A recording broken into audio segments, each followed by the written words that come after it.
नमस्कार स्टूडेंट्स। आज आपकी क्लास भारत के भूगोल के महत्वपूर्ण तथ्यों पे होने वाली है।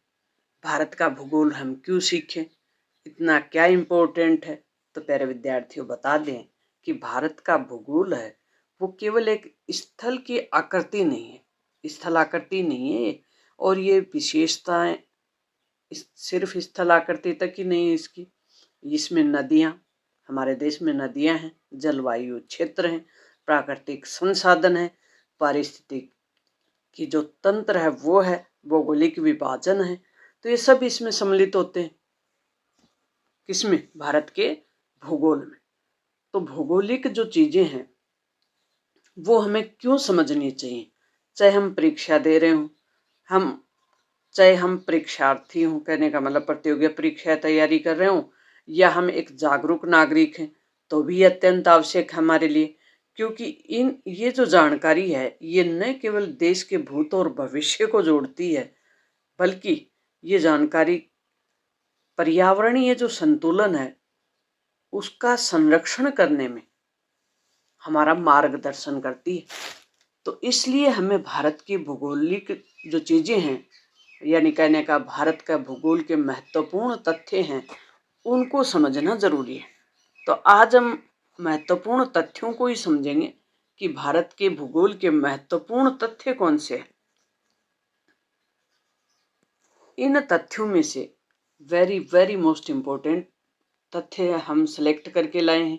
तो इसके बाद आपके बहुत से फैक्ट हैं वो क्लियर होने वाले। भारत के भूगोल के महत्वपूर्ण प्रश्न। भारत का कुल क्षेत्रफल कितना है? भारत का मैप आपकी आंखों में अब तैरने लगा होगा कि भारत की स्थलाकृति किस प्रकार की है। तो भारत का कुल क्षेत्रफल है 32,87,000 वर्ग किलोमीटर। कितना है भारत का क्षेत्रफल? 32,87,000 वर्ग किलोमीटर। क्षेत्रफल की दृष्टि से भारत का विश्व में कौन सा स्थल है? 7वां स्थान है। नेक्स्ट प्रश्न है, विश्व के कुल क्षेत्रफल में भारत का हिस्सा कितना है? भारत का कुल क्षेत्र, विश्व का, वर्ल्ड का मैप है आपकी आंखों में तैरने लगा होगा कि विश्व कितना बड़ा, पूरी पृथ्वी लगभग। तो उस विश्व में लगभग भारत का हिस्सा कितना है? तो 2.4% भारत का हिस्सा है। विश्व की जनसंख्या में भारत का क्या स्थान है?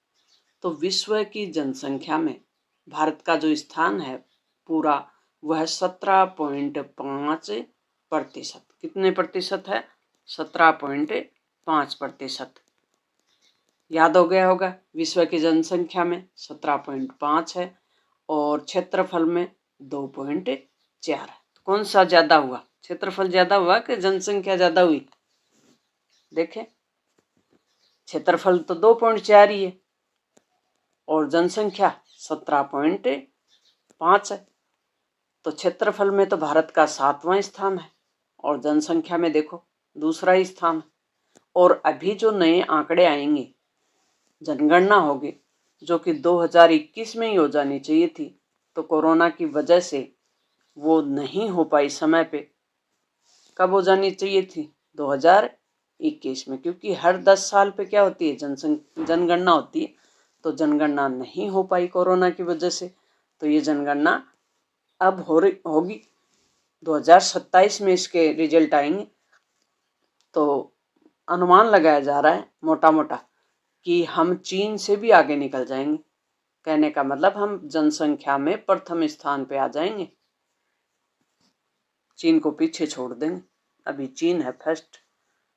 भारत का उत्तरी बिंदु कितना है? उत्तरी अक्षांश वाला बिंदु है 17.6 डिग्री और इसको किस नाम से जाना जाता है? इंदिरा कोल के नाम से। और ये कहाँ स्थित है? जम्मू कश्मीर में। भारत के मैप के जो सबसे ऊपर का स्थल है वो इंदिरा कोल कहलाता है, उत्तर का बिंदु। भारत का मैप जानते हैं ना आप?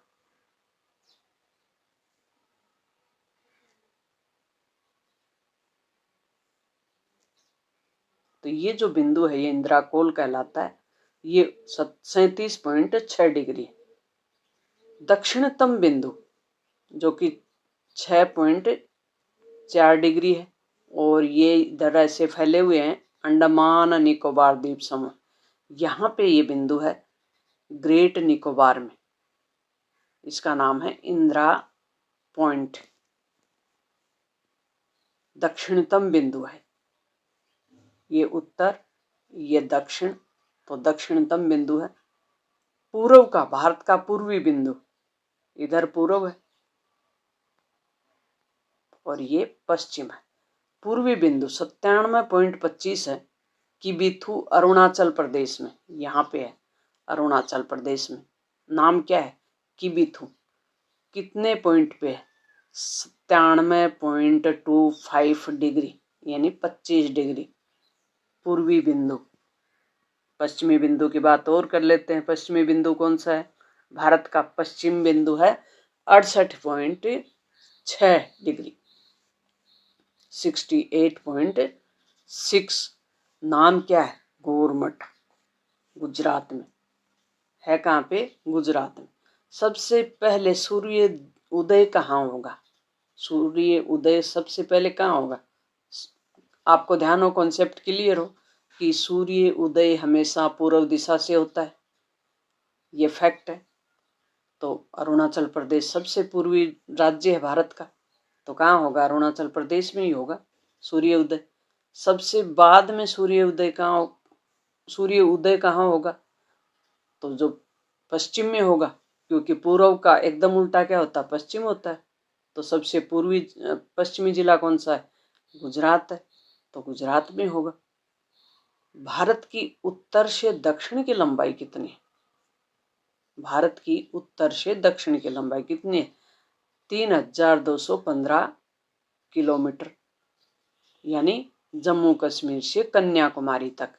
उत्तर में जम्मू कश्मीर है, दक्षिण में कन्याकुमारी। तो जे से जम्मू कश्मीर मान लेते हैं, जे के, और फिर के से कन्याकुमारी मान लेते हैं। कितनी दूरी है?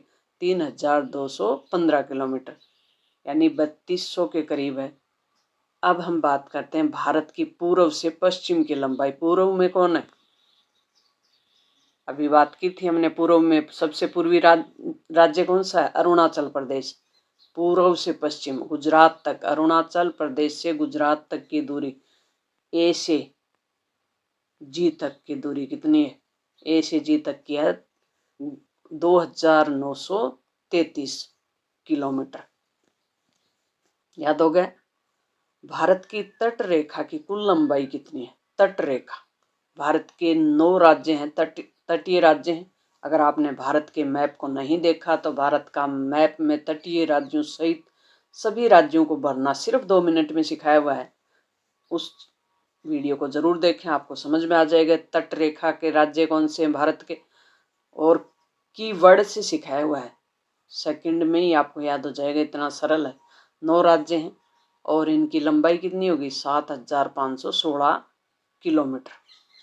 मुख्य भूमि की तटीय सीमा कितनी है? 6100 किलोमीटर। कर्क रेखा भारत के कितने राज्यों से गुजरती है? कर्क रेखा भारत के कितने राज्यों से? कर्क रेखा वाला भी समझाया हुआ है मैप।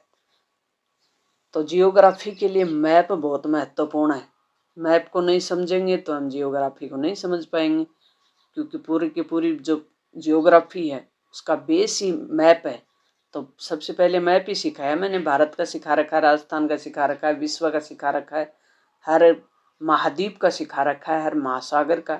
तो आप अपने चैनल पे विजिट करें, आराम से पढ़ें। कर्क रेखा भारत के 8 राज्यों से गुजरती है, वो 8 राज्य भी कीवर्ड से सिखा रखे हैं। भारत की मानक रेखा, मानक रेखा कौन सी होती है? जो समय रेखा होती है उसको कहते हैं मानक रेखा। और भारत का उत्तर से दक्षिण, पश्चिम से पूर्व, कहने का मतलब देशांतरीय जो विस्तार है वो अभी हमने बात की थी, कितनी है? 2900, यानी 2933, 2933 किलोमीटर है। और अक्षांशीय विस्तार कितना है? लगभग 30 डिग्री है। तो 15 डिग्री को पार करने में लगभग 1 घंटा लग जाता है। कैसे? 1 डिग्री को पार करते हैं तो 4 मिनट लगते हैं, तो 15 को 4 से गुणा करेंगे तो 15 चौके 60, 60 मिनट हो जाएंगे। 60 मिनट होते ही 1 घंटा हो जाएगा। तो 15 डिग्री को पार करते हैं तो 1 घंटा लगता है, तो 30 डिग्री को पार करेंगे तो कितने घंटे हो जाएंगे? 2 घंटे हो जाएंगे। तो इसका मतलब 30 डिग्री का अंतर है, तो 30 डिग्री का अंतर है, तो पश्चिम से पूर्व की जो दूरी हुई उसमें हमें 2 घंटे का अंतर मिलना चाहिए समय में, लेकिन 2 घंटे का अंतर नहीं होता। क्यों? क्योंकि हमारी जो मानक रेखा है, जो कि समय को एक समान बना देती है, भारत का पूरा समय है उसको एक समान बना देती है, उसको माना गया 82 डिग्री 5 मिनट पूर्वी देशांतर को। और ये उत्तर प्रदेश से होकर गुजरती है, मिर्जापुर से। उत्तर प्रदेश का जो मिर्जापुर है वहां से ये समय रेखा गुजरती है, 5 राज्यों से गुजरती है। भारत के कितने राज्यों से? 5 राज्यों से। तो हमने तटीय राज्य कितने देखे? 9। कर्क रेखा को पार करने वाले कितने देखे? 8। समय रेखा को पार करने वाले जिन राज्यों को समय रेखा पार करती है वो राज्य कितने? 5 देख लिए। और ये भी मैप में सिखाया हुआ कि समय रेखा किस प्रकार से कितने राज्यों को काट रही है। कर्क रेखा और समय रेखा एक दूसरे को किस राज्य में काटती हैं? तो ये काटती हैं छत्तीसगढ़ में, क्योंकि समय रेखा भी छत्तीसगढ़ से गुजरती है। और जो कर्क रेखा है जो 8 राज्यों से गुजरती है उसमें छत्तीसगढ़ भी शामिल है, तो छत्तीसगढ़ से भी गुजरती है। तो प्यारे विद्यार्थियों, ये अपना भारत का जियोग्राफिकल फैक्ट कंटेंट था। इस प्रकार के वीडियो देखने के लिए आप अपने चैनल पे विजिट करें। मुझे उम्मीद है कि मोटे मोटे जो फैक्ट थे भारत की जियोग्राफी से संबंधित वो सब आपको याद हो गए होंगे। मिलते हैं नेक्स्ट इसी प्रकार के वीडियो के साथ।